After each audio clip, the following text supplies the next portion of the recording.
Welcome to the GCSE Maths Advantage. I'm Dr. James Carter, and every episode I'm going to break down one topic, show you where the marks are, and give you a quick win you can use in your next exam.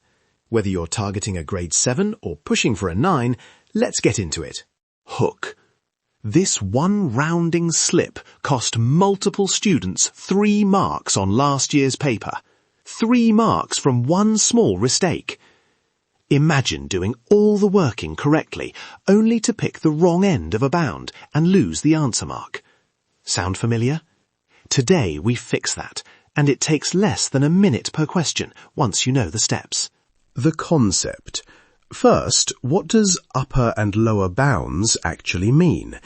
If a length is given as 3.4 centimeters rounded to 1 decimal place, the true length could be anything from 3.35 up to but not including 3.45 centimeters.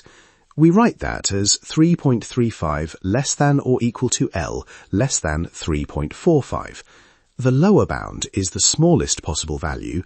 The upper bound is the next rounding boundary which the true value does not reach. Saying it in plain English, the number sits somewhere in the gap that rounding created. A quick rule you can use. If a value is rounded to the nearest 1, nearest 0.1, or nearest 0.01, the half of that place is the margin either side. For example, rounded to the nearest whole number, 12 means 11.5 less than or equal to x less than 12.5. Rounded to 1 decimal place, 3.4 gives 3.35 less than or equal to x less than 3.45. Keep that half interval idea at the front of your mind. Significant figures behave slightly differently. If a value is 2.3 to 2 significant figures, convert to the nearest place shown and find the half interval there. But be careful when powers are involved. Areas and volumes magnify the error. Let's do a concrete example. Example 1. A rectangle has length 3.4 centimeters and width 2.1 centimeters, both given to 1 decimal place. Find bounds for the area. Step 1. Write bounds for each measurement. Length 3.35 less than or equal to L less than 3.45. Width 2.05 less than or equal to W less than 2.15. Step 2. For the area A equals L times W, you use the smallest possible area and the largest possible area from those intervals. So lower bound on A is 3.35 times 2.05 and upper bound is 3.45 times 2.15.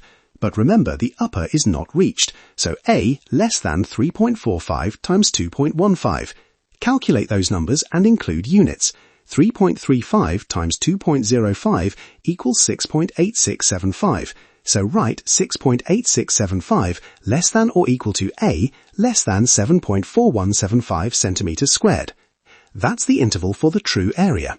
Short note on notation that examiners like.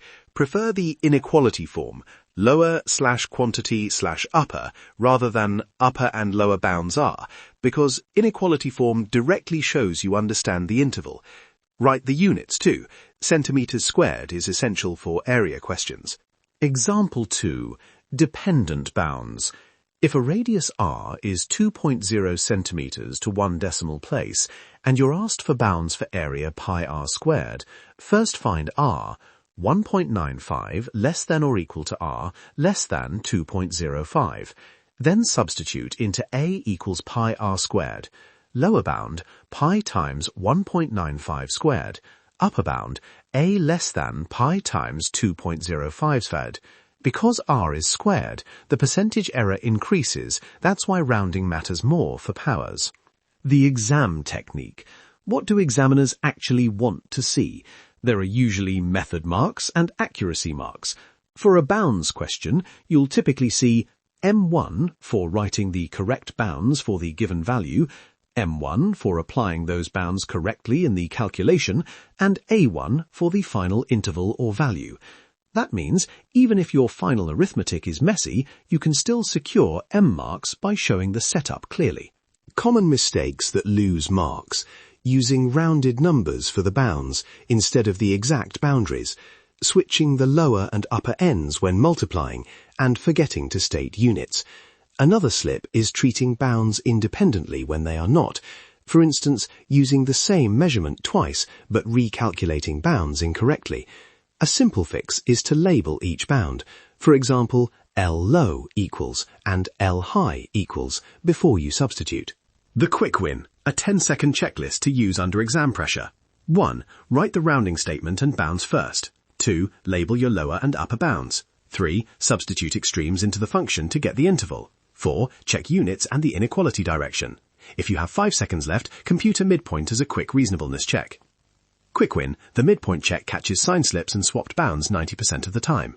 Practical phrase examiners like to see. Therefore, lower bound less than equal to quantity less than upper bound, and units ... If you write those two phrases clearly, you show understanding and make it easy for the marker to award M and A marks. Marks are there for the taking.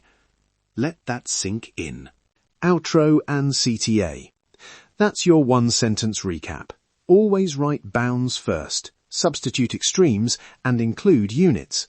That setup wins method marks, even if your arithmetic slips. If this helped, share it with a friend who's revising. You'll find more worked solutions and revision resources at jcacademyonline.co.uk. Until next time, trust the process and nail that exam. Stay curious. Worked example walkthrough. Question 1. A rod is measured as 12.3 centimetres to 1 decimal place.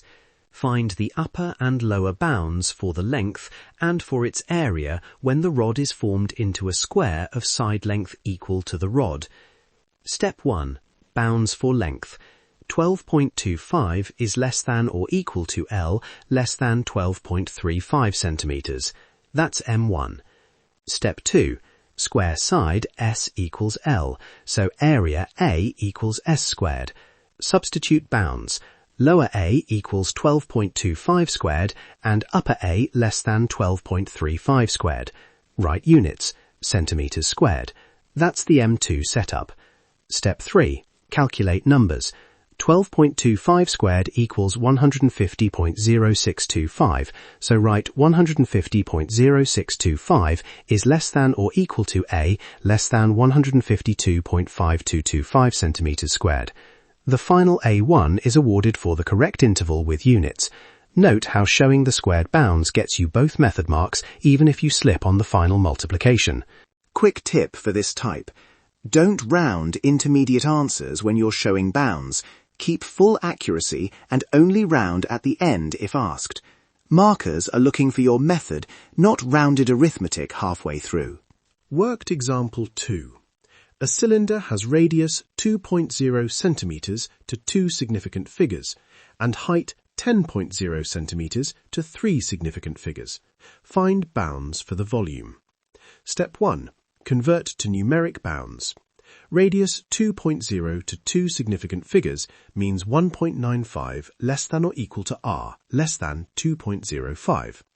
Height 10.0 to 3 significant figures means 9.95 less than or equal to h less than 10.05.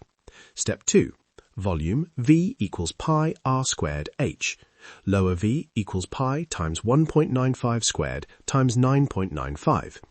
Upper V less than pi times 2.05 squared times 10.05. That's the M2 setup once you write the bounds. Step 3. Compute if required and include units, centimetres cubed. Examiner commentary.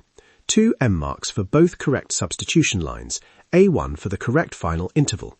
If you can't finish the multiplication, markers still award M marks for correct substitutions, so write them neatly and clearly. Rapid classroom tip.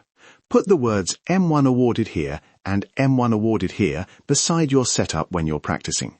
It trains you to show the method that examiners expect. Same method, different numbers. Practice that and it becomes automatic. Final reminder, under exam pressure, follow the 10-second checklist. Write bounds, label them, substitute extremes, check units, and do a quick midpoint reasonableness check. That's your quick win for today. Stay curious.